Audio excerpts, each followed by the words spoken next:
Hello, Louise. Hello, Mike. How are Hello. you? I'm good. I'm excited. It's that time again, isn't it? It's that time of year. It's time for It more is. Fright Fest. There's always more Fright So we've Fest. got Glasgow Fright Fest happening this weekend. And to be fair, this is the first time we've done Glasgow Fright Fest together in what, 2 years? 3 years? Three years. So there you go. So I'm really excited to be back. And I quite like the Glasgow one, actually, because it's a little bit smaller, right? It's a little bit more contained. Everything is in one cinema. We get to all sit and watch all of the movies together as an audience across 2 days, don't we? Which is kind of nice. Yeah, it's cozy, and I think it really promotes a sense of community. I mean, it does also promote a sense of, oh gosh, when am I actually going to eat? Because there's only 10 minutes between some of the movies. As opposed to when I came to London for the first time, I was like, we've got time for a drink. We've got time to go for a burger.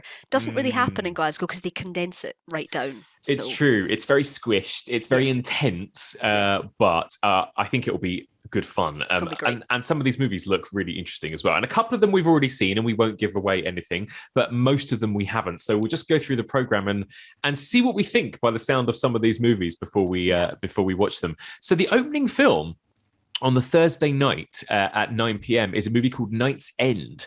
This is, I believe it's actually going to be released on Shudder fairly soon. Shudder have got it. End of the month for Shudder, so it's not too long for everyone. So anyone watching this who isn't able to go to Fright Fest, they will be able to see it soon. So this comes from director Jennifer Reeder, who had directed Knives and Skin. The terror mounts when an anxious shut-in moves into a new apartment due to growing confinement issues. But the new location has a dark and haunting history, and so a stranger is hired to perform an exorcism to quell any possible bump in the night fears. Wonderful. I'm here for Thursday night exorcism. I am. Absolutely. It's been a long time. So I've seen this one. You haven't seen this one yet, right? No, I haven't. Not yet. It's really interesting. What it's got is that and I wonder if we're going to see a lot of these, but this is very much a kind of lockdown horror movie. It is all set in one flat, one guy on a webcam. It's a little bit like Host. It's a little bit like Death of a Vlogger. It's got that kind of a vibe. Good, scary bumps in the night and strange noises and strange things appearing on his webcam behind him and that kind of thing. Okay. I'm usually very into that, so I'm ready for that. Yeah. Then we move into the Friday, and this is where the full-on day of film watching begins. So we kick off at 1:30 p.m. with a movie called Let the Wrong One In. When Matt's estranged older brother Deco turns up at his flat, Matt figures he's just been on another bender, but Deco's symptoms turn out to be more than a hangover, and his newly grown fangs leave little doubt he's fallen to a group of vampires terrorizing Dublin, posing as a group of hard-partying bachelorettes. Okay, so a good, silly vampire comedy. How do you feel about that? Well, it depends. I mean, ridiculously rude. I'm intrigued as to how ridiculously rude it is. Because vampires don't tend to be super rude. Vampires. No. I mean, they're not rude by principle. Vampires aren't rude because you've got to invite them in. They can't just come barging into your house. It's true. They've got to be well mannered. They've got to be well mannered. Please come in. It's you think true. polite vampires. But yeah, I think that idea of him looking terrible one morning is exactly that sort of Shaun of the Dead, sitting on the bus and realizing that everyone around you is in fact a zombie. Yes. And you're the only one that's not. But yeah, it'll be a good start to things. You know, I think it's all about the pacing of Fright Fest, isn't it? We need something to sort of get us in. You don't want to be terrified straight off, so we can laugh a bit. That's fine. Yeah, you don't want to peak too early in terms of the scares. A nice little vampire comedy to kind of set everyone up for the day. So that's nice. The next movie is A Cloud So High, 4 p.m. While living under the roof of his aging, disgraced ex-cop father, mentally unstable 22-year-old war veteran Paul evolves from a petty thief and ransacker to brutal killer. Gene, who is a recovering alcoholic, his dad, is now forced to confront a fierce new nemesis, his own son. Do you remember when we watched The Kindred and we decided that it was 8 movies in one? Yes. Because it was about ghosts and someone called Sackhead and all kinds of things, right. which is now on Amazon Prime, and everyone should actually watch it. I actually quite enjoyed it. It was good. Yeah, it was very sort of ITV drama, and it had James Cosmo in it, who I met at the toilet at Fright Fest last year, which was very exciting. So that, I mean, that start of that synopsis, everyone's got, I mean, character-wise, aging, disgraced, war veterans, thieving. I mean, we've got a lot going on, recovering alcoholic, we've got a lot going on there. We've got a lot going on. Slightly deeper. Maybe we needed the comedy before that one. It's going for what looks like a real kind of darker, more human horror, right? Even just looking at some of those words where you've got like disgraced ex-cop, war veterans, alcoholics. Like it's going to be, hopefully, I think it could go one way or the other, a film like that, couldn't it? So let's see. We shall see. So that's A Cloud So High. That's at 4 p.m. Homebound. The debut feature from director Sebastian Godwin is a creepy and atmospheric chiller in the Innocence tradition. Now, this gets me very excited because I love the Innocence. Yeah. Richard decides to take his new girlfriend home to meet his two estranged children, Anna and Ralph. With his ex-wife nowhere to be seen upon their arrival, the couple tries to repair old wounds and bitter resentments. Initially, things go well, but when the children start behaving in increasingly unnerving ways, the mood turns sour. Excellent. Creepy kids. I'm all for some creepy kids. Absolutely. I love creepy kids, killer kids. Yeah. Because it's just that lovely turning upside down of things. And was it just the children? The one that was in the snowy cabin. Oh God, that was brutal. That did not fuck around, that movie. That was for me, that's kind of the peak nasty version of that. Yeah. There was nothing subtle about it. The kids just went insane. I'm all for a creepy kid movie. That sounds good. So that's Homebound. And then after that, we've got a movie called You Are Not My Mother. Teenager Shah is convinced there is something wrong with her mother. Ever since Angela returned home following an inexplicable absence, her daughter has observed subtle changes in her posture, personality, and appetite. While she welcomed the changes at first, the differences soon become worrying as Cher's scrutiny quickly turns to dread. Rooted in eerie Irish folk horror, this quirky doppelganger mystery unsettles with character-driven chills. Excellent. I mean, I'm into this. I am well up for this. There's a kind of changeling, doppelganger type folk horror. You know, there's been a lot of those recently, and actually, there's even just in this lineup, there's quite a few Irish movies, Irish folk horror movies as well, which is interesting. But yeah, that sounds good to me. Contemporary fables, all of that stuff. There's a really interesting. There's a lot of sort of mother-daughter stuff, isn't there? We've got Hellbender that's now on Shudder, which we talked about on Fresh Blood, which is amazing.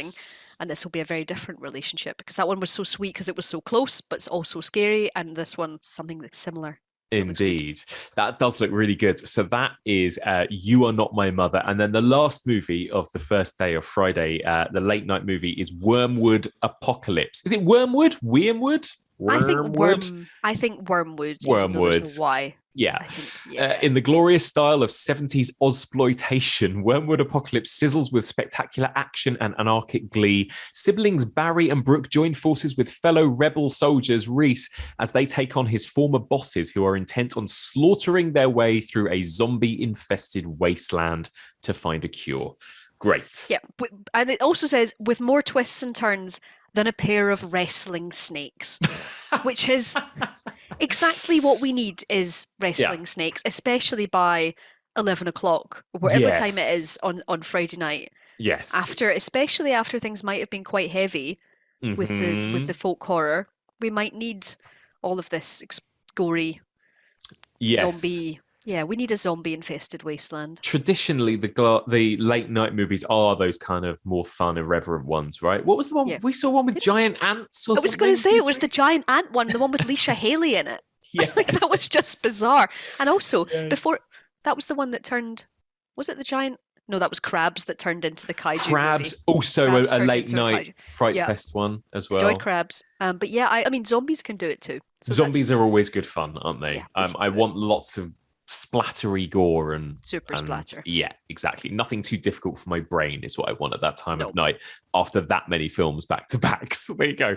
That's Wormwood Apocalypse. That's going to finish at what, like 1 a.m. maybe, and then we go straight into the next day with a 10:45 a.m. screening of a film called Mandrake. This is its world premiere. Probation officer Kathy Madden is given the task of rehabilitating notorious killer Bloody Mary Laidlaw back into society after 20 years of jail. Kathy has always believed that every client deserves a shot at redemption, but her beliefs are firmly tested when 2 children disappear near Mary's farm. So I've seen this already, and this is another Irish folk horror set in the woods about a potential Yes. witch. And you're NDA'd up, so you're not allowed to I even say am. anything. You're not It's allowed to say true. anything. I can't say anything No. at all, but how does that sound to you, that Oh, synopsis? of course I want that. Mm-hmm. Bringing in some horror into crime as well. And I always think there's really interesting things to be said about women who commit crime. I think Yes. there's an awful lot of, obviously everyone expects a certain idea of what a serial killer is, and Mm-hmm. to then change that idea and to change that power structure. And I think that's something that people are extra fascinated by, because women are meant to be the caregivers and they're meant to be loving and nurturing. And that is not always the case. And it's not the case. We are all very, very different. And I always think a horror film that identifies that and doesn't just make it turn them into some kind of, Freddy style thing, when actually there's some nuance. And I am Yes. intrigued, especially if this is a demonic crime thriller, is Yeah. always going to be up my body part scattered Yeah. street. So Exactly. I'm excited for 11:15 Oh, a.m. I mean, we're gonna have maybe have our Greg's rolls. Actually, we yeah. need to get you some Lorne sausage. Get you some sliced Ooh, sausage on the go. We lovely. need that for need some Scottish breakfast. Lovely. And then Yeah. we'll go into a demonic crime thriller. Into demonic crime thriller. Perfect. Mm. So there you go. So that is Mandrake. That's the first film of the day. This next one sounds right up my street. The Ledge. Mountain climber Kelly witnesses her friend and co-backpacker's lifeless body being thrown from a ledge by 4 men they just met. Now has to run for her life. Grabbing whatever climbing gear she can, Kelly begins scaling the daunting rock face in order to escape the merciless pack. I mean, yes. I love this kind of high concept, edge of your seat sort of thriller type horror movie. Yeah, I'm really into this. Super high concept. The idea, it starts with someone being chucked off a cliff. You know what happens when you get caught, therefore you don't want to get caught. I'm ready for a cat and mouse. Yes. I bet I don't even know how long it is, but I bet it's short and sweet. I bet it's like 80 minutes max. I reckon. Just relentlessness. There was that film about 10 years ago called Frozen, about like somebody stuck on a ski lift like that, right? And they showed that at Frightfest. Yeah. I saw it at Frightfest, and it was really nasty. There were people, they were getting all hypothermic and they were sticking to stuff. Yes. And then one of them jumped and got that awful compound fracture, and it was so crunchy. It's really crunchy. I'm kind of hoping for something along similar lines to this, that was a great kind movie. of thing. And these things really freak me out as well. Yeah, because they're so close to what could actually happen. Yes, exactly. So that's The Ledge. That's the 1 p.m. film on the Saturday. After that, straight into the next film at 3:15, Some Like It Rare. Some Like It Rare. Sophie and Vincent have run the family butcher shop for a decade, but business is bad. It's on the brink of bankruptcy, and so is their marriage. However, when Vincent kills a vegan activist after they vandalize the shop and his wife accidentally sells their remains, customers can't stop lining up for tender cuts. I mean, that sounds great to me. And it's also directed by French humorist Fabrice. Ebouy? Will we say Ebouy? Yeah. Ebouy. We're going to say Ebouy. Yeah. And I think there will be a real darkness to this comedy. Because if you think Genet's Delicatessen. Oh, that's what I was thinking, Delicatessen. Yeah, that kind of... And also, I think there's a lot of dark fun. I mean, even something like Sweeney Todd, you've got that love story around cannibalism. And Yes. Cannibalism is such a taboo, gross subject, right? That I think it works particularly well for when it is a bit more darkly comic as well with things like this, Yeah, we can't all be Hannibal, and even Hannibal's funny at points. We can't all be Leatherface. Thankfully, we can't all be Leatherface. So that sounds good. That's Some Like It Rare. That's on at 3:15 p.m. Then we go on to a movie called Monstrous. This one looks really intriguing. This is at 5:45 p.m. Christina Ricci stars in this. So the synopsis says Christina Ricci gives a powerful and emotional performance as Laura. Traumatized by an abusive relationship, Laura flees from her ex-husband with her 7-year-old son, but in their new idyllic and remote sanctuary, they find that they have a bigger and more terrifying monster to deal with, one that will test their physical and mental limits to the max. Interesting. Sounds a bit Babadooky or something like that, right? It does sound Babadooky, but also I just want to see her because I miss her from Yellow Jackets. I think I just miss Misty, to be quite honest. So I would be like, why aren't you Misty? Why aren't you Misty? Misty would find a way out of this situation. She would. Right? Misty would be the monster. I mean, Misty would be the actual reason this would happen. No, this sounds cool. It sounds interesting. She's always a great actress. She's so electric to watch. So I'll be intrigued as to what this is. And it does sound exceptionally Babadooky. But I do also hope that, like the Babadook, there is more of the monstrous element. Even though you know what the Babadook is, I always like it when it airs more on the showing, at least. Yeah. Give us the metaphor rather than actually just putting the bleak drama on the screen, Yes, right? That's why we're here. We're horror absolutely fans. Yeah. Then we go to the 8 p.m. film on the Saturday night. This sounds interesting. Freaks Out. In 1943, 4 circus freaks are tempted to join the Berlin Circus on tour in Nazi-occupied Rome. Run by six-fingered pianist Franz, his clairvoyant powers have witnessed Hitler's downfall, and he has identified the tight-knit group as the key players to help his depraved plan to change the future fortunes of the Third Reich. We're literally going to watch people take down Hitler at 8 p.m. on the Saturday night as our second last movie. Circus freaks versus Nazis, right? Yeah. Is, to put it in a really crass way, that is essentially what this title and synopsis suggests, right? Yeah. I mean, the Frightfest guys, though, have been tweeting it very, very enthusiastically about this and saying it's one of their favourites. It's amazing. They talk about it looking amazing on the big screen and being something that everyone can watch together. And it sounds very artful. So it does sound interesting. I think it sounds really high concept, interesting. And if it goes as far as its synopsis, yes, it will have won. So I am really intrigued as to what this movie is. It's just a funny thing, isn't it? And the fact that, again, the program and the synopsis describes it as if Fellini directed Schindler's List as a superhero adventure. I facepalmed so hard when I read that I think my hand went through my face. God! It's not the best description. There are ways to discuss that without saying Schindler's List. Yes. This is not what we are wanting this to be. I'm making it very clear on behalf of us both, I think. Yes. That is not.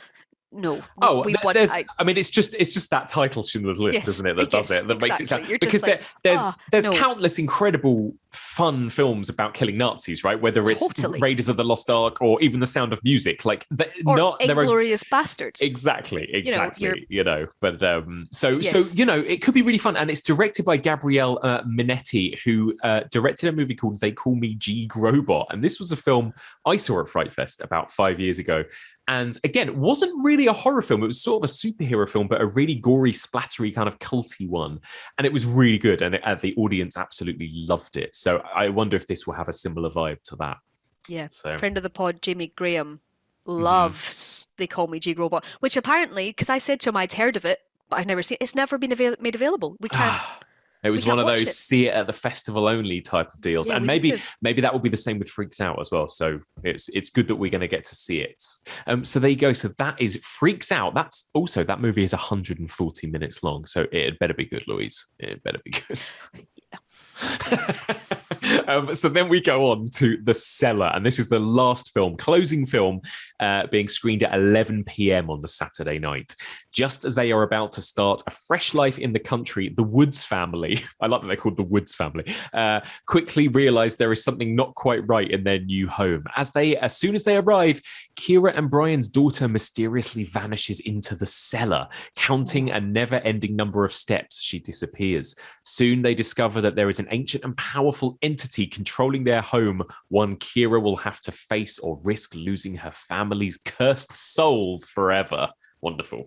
As if moving wasn't stressful enough. I know, right? Oh my God. These poor people, they just move to these houses, children disappear into the cellar, cursed entities. It sounds very Poltergeist, doesn't it? A missing daughter, family's cursed home. And there's never... a cellar is never not creepy in a film. It's always creepy. You know? Guaranteed creepiness. I mean, in terms of creepiest cellars, The Conjuring has a super creepy cellar. Not The Conjuring 2, which has a impossible council house cellar that shouldn't exist. But the first Conjuring has a great cellar. It really does. It's so good. And yes, like that's what I would love a kind of really scary roller coaster ride jump scare fest, especially at that time of night, you know? We'll need it, especially after 140 minutes. Regardless Yes. of how much fun the Nazi killing is, Yes. we're going to need a bit of a boost. We are. Yeah. So I'm excited. I think that sounds like a really fun mix. Anything in particular? Which one would you say you're most excited for out of all those movies? Well, I'm really excited for The Cellar now, and I'm also really excited for The Ledge. Yeah, The Ledge. So we will next time we'll be back with some updates on Patreon, and we'll actually be together in person, Louise, in Yes, Scotland. How exciting! I'm going to ply you with iron brew Ah, and give you endless amounts of haggis, which we can't get in Nando's. We're going to have to go somewhere else. that's what I need. I need lots of iron brew. I'm probably going to need quite a lot of coffee, I reckon, as well. Okay, over we the have next that couple too. of days. Yeah, you have that too. Good. I can't wait. I cannot wait. Louise, thank you very much. Thanks, Mike. Looking for more horror content? Subscribe now for more videos like this one and listen to the Evolution of Horror podcast. Head on over to evolutionofhorror.com.